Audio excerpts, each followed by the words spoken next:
Adult men are some of the most hypocritical people alive.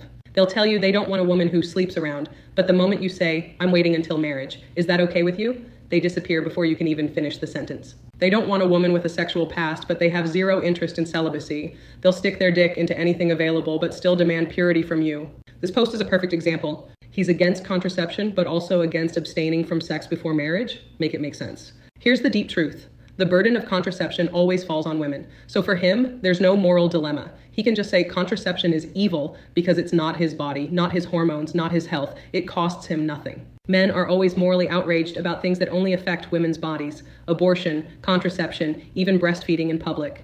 But when it comes to something that affects their own pleasure, like sex before marriage, suddenly they're flexible. Suddenly they're modern. Suddenly God understands. The double standard is wild, and you see it most among religious men who cherry-pick the rules of faith to uphold whatever conveniently benefits them. Their body is a temple until their dick gets hard, then suddenly it's a carnival ride. Rubbish. The war on women starts at home. As a woman, you are 6 to 7 times more likely to be killed by your husband than by a stranger. In the US, 1 in 3 women have experienced physical violence by an intimate partner, and every 6 hours, a woman is murdered by her current or former male partner. After marriage, men's mental and physical health improves, but yours as a woman declines. Married women are more likely to be depressed than single women, while the reverse is true for men.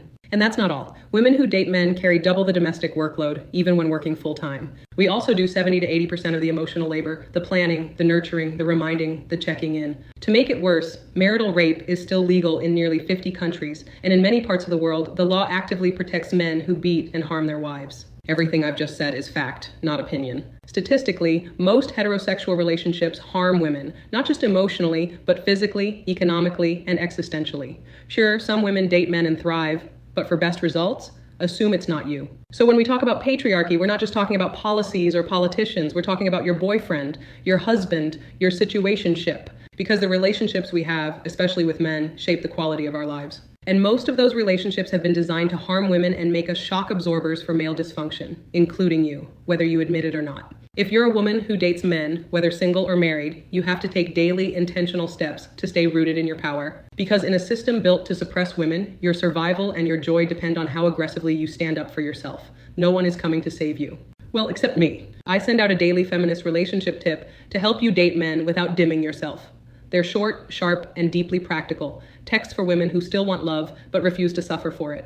Whether you're single or married, you'll find them useful, and if you actually put these tips into practice, you'll begin to watch your relationship become a space where you're not just loved, but respected, centered, and free. Use the link in my bio to join, and you'll get one message every morning.